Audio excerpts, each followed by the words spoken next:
Hi, I'm Daniel, and Owl House ended recently. Since the news of the show ending with a short third season was announced, I already knew this would be a fit for an all-episode ranking. Season 1 was already going your potential, but looking back, you can tell it's far weaker.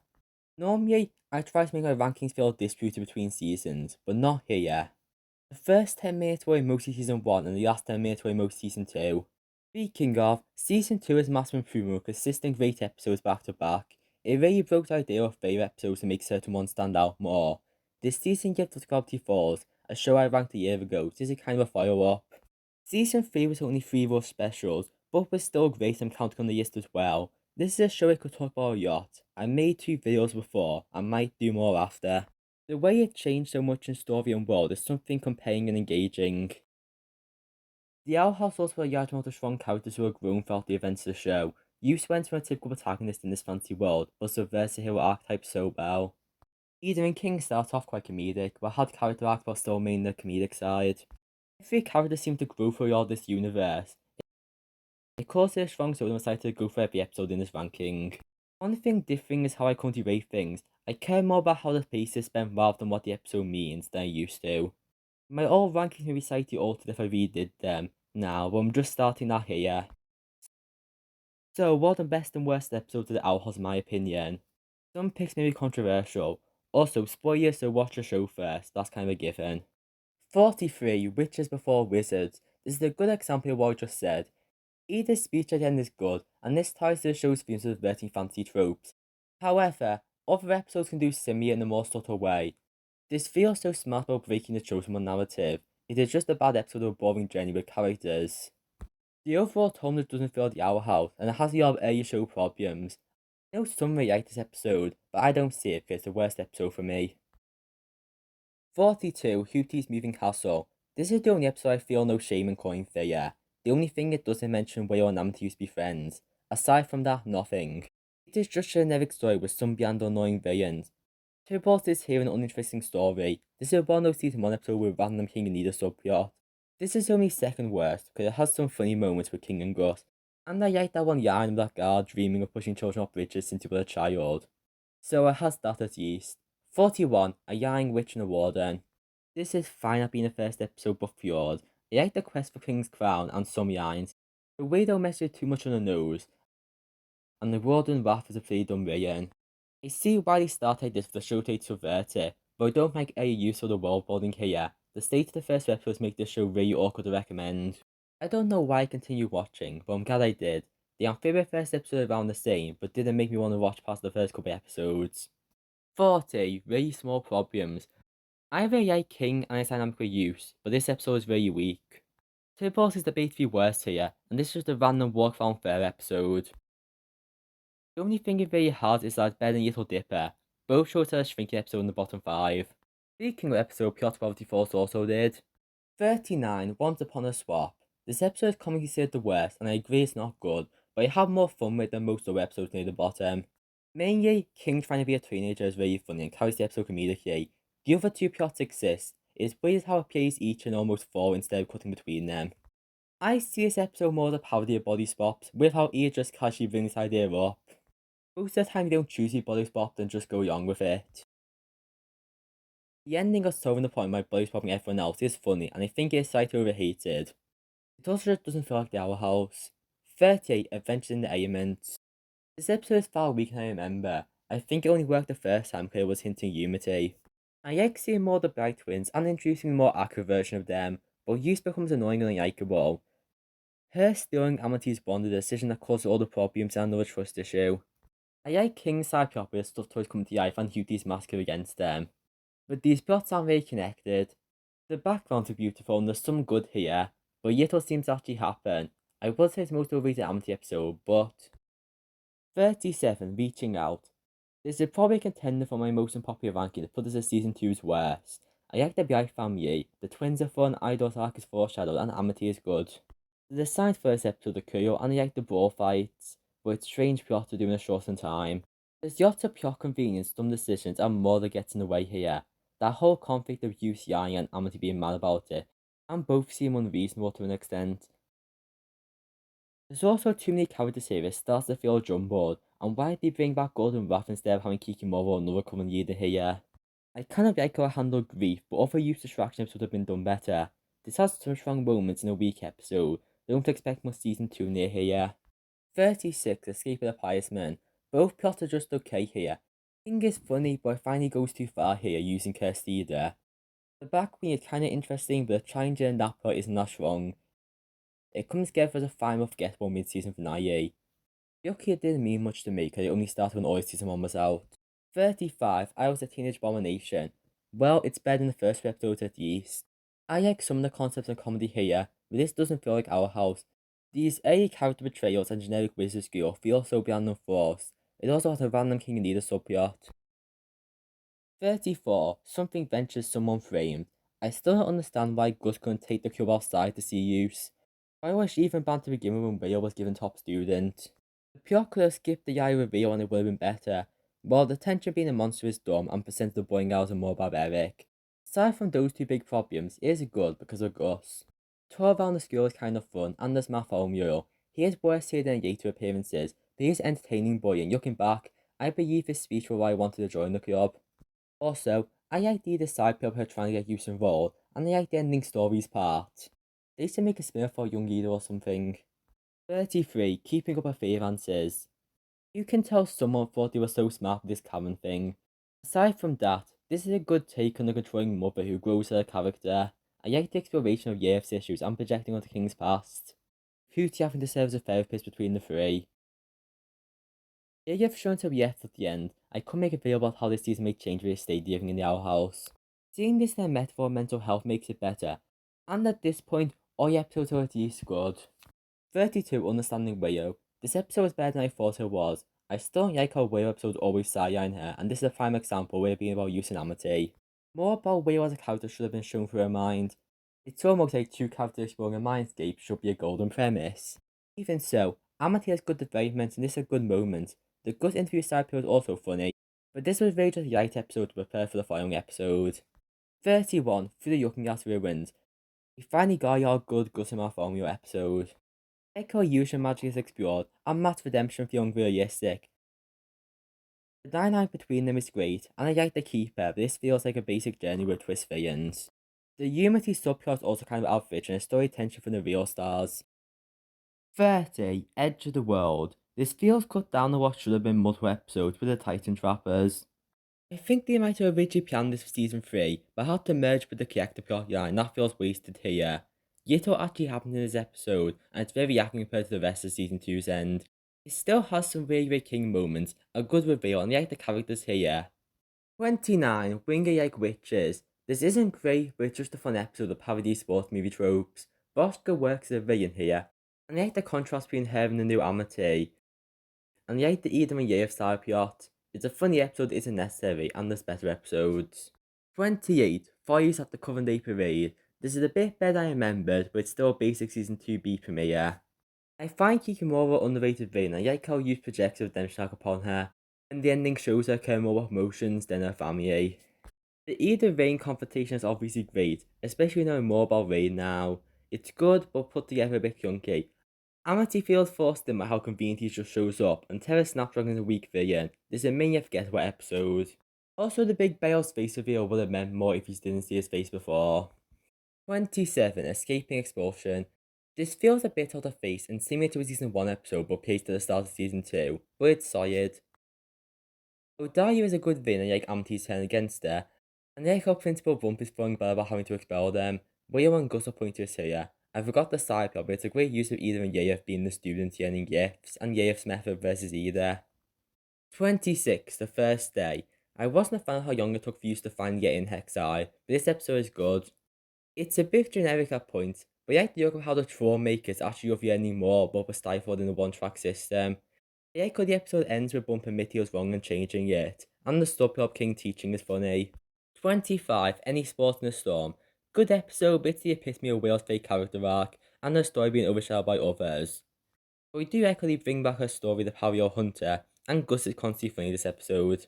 The Unity side has good commentary on theories being fun, and has cute moments between them, but it is complete failure and the reveal doesn't make sense.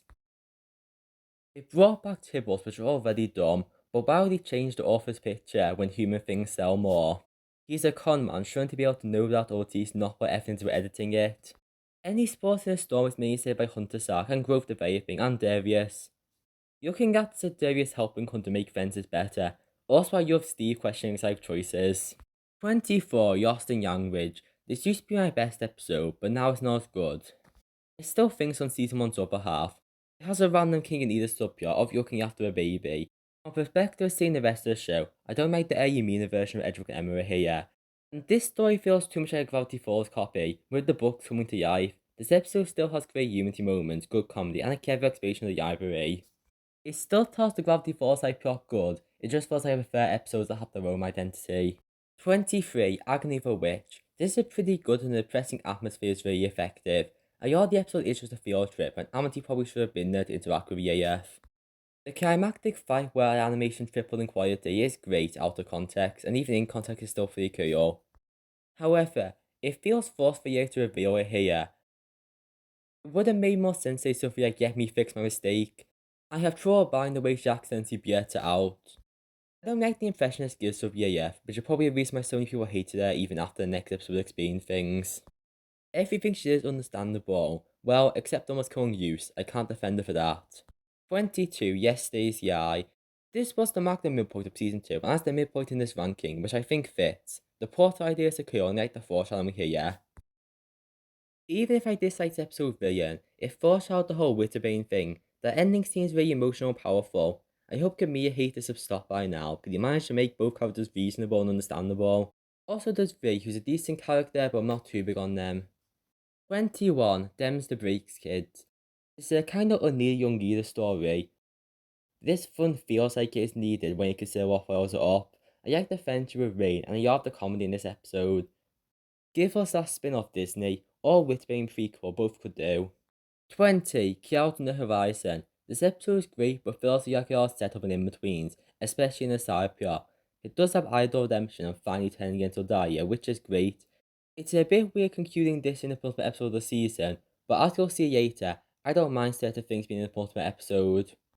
19, The Intruder. This episode is great, especially comparing to the first 3 episodes this had to follow up. If anything, I might recommend starting here. It goes into some horror themes with a mysterious monster intruding on the house and an overall dark atmosphere and lighting.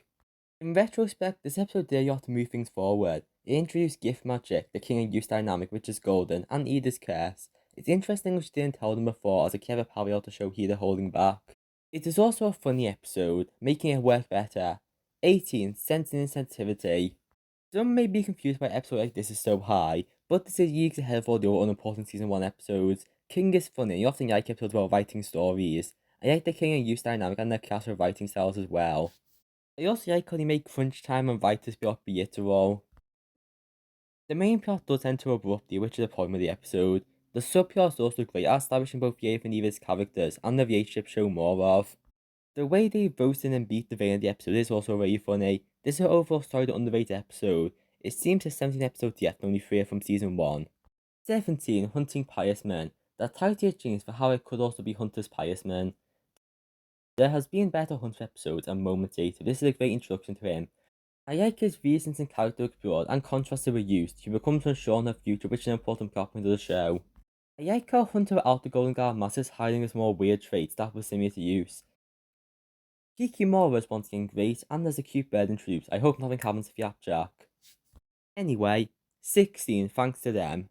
I'll try to keep my discussion on the season 3 episodes brief, like what Disney did. This is a great episode and I made it this far, but I find the weakest special. The parts to praise feel obvious, like the opening montage and ending scenes are brilliant. The character arcs are strong, but it feels too much like self for the future to conclude their arcs. This is cut together in a way to make it all happen in the second act. I like rewatching them casually exist, but the feel like wasted too much time. I can overlook most of these mild issues, but the main thing I've been mixed on since the episode released is the Witbane origin scene. I feel bad for new viewers or fans who didn't watch YouTube videos that told the backstory better than this. It is just a thrown in puppet show that amounts to nothing after. The special is really good and Hunter's speech about is amazing, as well as the outro music playing over stepping through the portal. The final minute is just really strong, but I do kinda miss the boring hours here. Well, this wasn't the brief I wanted to be, just go on to the next one. 15, Elsewhere and Elsewhere. I'm surprised they've made it so far, and it stands out the best of the first half of season 2B, which are kind of weaker chunk of episodes. I don't like how disconnected the stories feel, with too much cutting between them, but both are great with improved animation and fighting effects. Ida's main character flaw is greatly handled here with the reunion with her father for the first time since the attack. The main story has yet to be great, with her now seeing through manipulation and the stay mad moment. I like the failure of Eustace's idealization towards Philip, who is interesting here. This gives good lore of the past, which in effect the time travel story, was showing stuff like witches being harmless. It's also the first name mention of the character. 14. Separate Tides. When this released, I remember thinking we won the best, but the rest of season 2 happened. Anyway, it is still great at showing everyone sad and empty, which is a successful way to start the season. Yev need to prove herself is here, and friendship with Hooty starting. Hughes wanting to help in Ida's speech, a rate to hire both characters changing. This is also a fun episode with many wacky pirate stuff with a Captain versus trope and the Golden Guard. As much as I like what they do with Hunter, the Golden Guard is such a funny and entertaining villain here. I might have wanted more episodes of just the A version of him. 13. Convention. On one hand, the hundreds of other Coven bit is a bit strange contradicted to the rest of the show, but this episode is still one of season 1's best. I like the concept of there being a convention to spend the episode in and a proper introduction to Amity. I keep saying this word a bit true, because I like the contrast of using Amity having a peaceful conversation scene while the Mental having a battle. Plus, sister battle still remains one of the best looking scenes, especially in early episodes. This episode is what I got main to continue watching for the greatness it sets up. 12. Watching and Dreaming. The title reveal improves and reframes the show more than I thought it would. It's a great scene and a great finale, but I've also seen better finales that made me more emotional, and like what it's done with the character yearning from the trio. I wish I could have been younger, but it's still good at redeeming them and their response to death. I really like Rain's final fight and the battle task for Sword. However, this feels like a climax of something else because yet will seem to happen. I prefer that gate onto the epilogue, but this does count over most characters. There's an uplifting happy ending that the show deserves and I love it. Bale's defeat scene is epic and it made a fake of death successful. The sense of release felt after as they all lie down is perfected and shows the overall feel. It could have liked this more, but it still had this high up for a reason. It's probably the Owl House's weakest season finale, but only by Psyche. 11. Young Blood Old Souls. This is a great finale to season 1 that remains exciting and intense throughout. I hate complaints that Year's redemption actually Yasa younger because there's no way for that to happen. Last episode she was acting because she was in a corner, and after finding out Ida was going to petrify and Belle's evil, she changes. It wouldn't have made sense for a character for her not to redeem yet, so this isn't rushed. The flashback shows the indoctrination of the system, and that she thought it was only power limiting and Yas one day. I really like the ending of sharing the curse and how this was foreshadowed. Now for the rest of the episode, it's great. I really like Yusa's attitude and growth shown clearly, and Bios is really intimidating. Both with and without knowledge, she's great here. It gets the audience excited for another season while feeling satisfying, which is a sign of a great finale. Now for the top 10. 10. Knock Knock Knocking on Hooty's Door. Hooty was better on VWatch, but I still don't trust people who say he's the best character. It's the episode titled after him, but ended up being about so much more for all of the main characters. I do like King's Demon and the Essence, Unity end together, and the end where Hooty is crying, that's not why this episode is so high. Ida's part is almost perfect. It shows the all her characters from, with her blaming the curse from distancing her from all relationships. However, the owl was also trapped and doesn't want to be there, and them coming together in happy form, accepting a part of themselves is beautiful. This can be seen and interpreted from so many ends as a culmination of this whole plot point and character. Visuals and use of colour also shows this is great. I really like this episode, but it's heavy carried by one 7-minute chunk. 9. Labyrinth Runners. This episode is amazing, ignoring one other side plot. Starting with, Amity and Whale's plot feels very forced. It changed after one event and lacks any form of subtlety. I get why I wanted to do more of the interactions, but this isn't it. The rest of the episode works well, with the skill turning into an illusion with increased stakes from the Coven there too. Adrian O'Grady deserves more appreciation. He's such an entertaining villain with his showmanship and charismatic past. Then there's the main duo. Gus and Hunter have the best dynamic. It is a great at being Hunter's final redemption episode. Viewing the illusion magic as a metaphor for autism meltdown helps explain why I love this episode so much, and it puts both characters in an anxious situation. There's also a good Hexite battle with Bum turned against the Coven, and I wish I scored something more in season 2, but at least it's for the future. These transitions keep getting better. 8. For the Future. This is a comedy considered the worst special, but I disagree. But we'll have to try and keep this brief for now. I do agree this suffers from awkward dialogue and could be a bit above ultimate, but I don't care. I think it's best that Bios only has one plan left, and keeping the trio reunited till later. Exploring Hexai makes sense, and yet concluding some of the smaller variants here. It's understandable Kikimora has a redeemer and still wants power, meanwhile Voshka just wants validation, and the pathetic variant levels are used well. Ayeko ends up with a confrontation with the other two former boy characters. Malfomio was great and no surprise, he is funny and actually showing good leadership skills. All the different character stories feel connected and this feels like a finale of sorts of their character arcs. It's the only episode where Will feels like she has an actual arc, failing to meet the Yiko one expectation. Hunter becomes happy, Yus realises what she wants, and they are done here. There is a bit too much cutting between, but I appreciate all it did in this pace. I haven't even got to the side plot yet, and finally seeing the Collectify world is amazing. The icon the characters used to show a younger version of King, and their interactions are great. Eos is also great, just yerking around and possessing Rain, looking even yes human like. I find this episode really underrated and will defend it strongly as the best from season 3. I'm probably alone in this opinion, but I don't care. Next. 7. Echoes of the Past. I like the adventure format of this episode and all the reveals it gives. I expected the King of Demons backstory to be accurate. This episode reveals what sounds simple, but it's vital on King's character and the show's themes. King's breakdown about that fact is really emotional, realizing that life is a lie. Imagining a Titan watching this makes it better, as an amazing Owl House episode. 6. A Keepsake. Despite half the characters being sidelined, A Keepsake is still a brilliant episode. I like the queer scheme for location explored, it looks beautiful and winter themed. Kikimora is great here, and I like King and Ida exploring their powers, but the highlights have to be Hunter and Amity. Hunter projecting his mind onto Amity and then trying to bury his own grave shows his state of mind being broken. He could have redeemed here, but they fought the fight in a beautiful looking scene. This episode is amazing. They didn't need to face the old battles here, but it's still a great scene, so I don't mind it. 5. King's Tide. Great season 2 finale with a spectacular ending scene. This is an intense episode to end the season with the Day of Unity almost going ahead, and has a cool cover near the fight. The Use versus Veil's conversation scene is great to finally give another direct interaction between the protagonist and antagonist. This conversation shows Yar why is a strong villain who Use calls out and puts a good fight against. I like Kikimora's temporary siding with them to stop Veils, and there's the character. I already made a video on this in more detail, but this is a very epic scene enhanced by lighting, smiley's, and the boss music playing over him turning Veils to goop. Part of me does kind of wish the character playing the main villain, because that would be so cool, but I still love how the story took him. This episode is great all around, but carried by the end, and maybe the best scene of the whole show. 4. Enchanted Gromfright. Oh, there's still a season 1 episode left.